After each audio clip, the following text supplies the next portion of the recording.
প্রতীক্ষা। জায়গা হয়নি বৃদ্ধা মায়ের ছেলে বৌমার সুসজ্জিত ঘরে।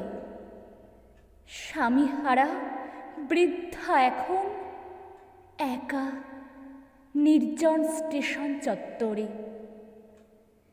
ছেলে বলেছিল কদিন পরেই বাড়ি নিয়ে যাব, আবার ভেবো না মা।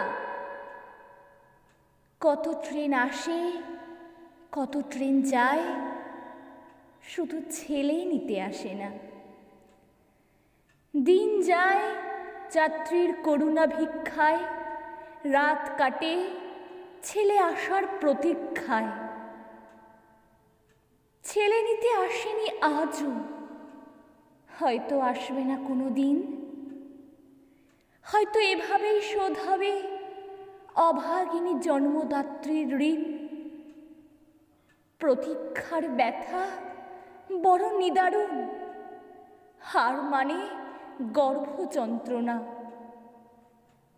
তবু পথ চেয়ে থাকা অপলক মার মন কথা শোনে না।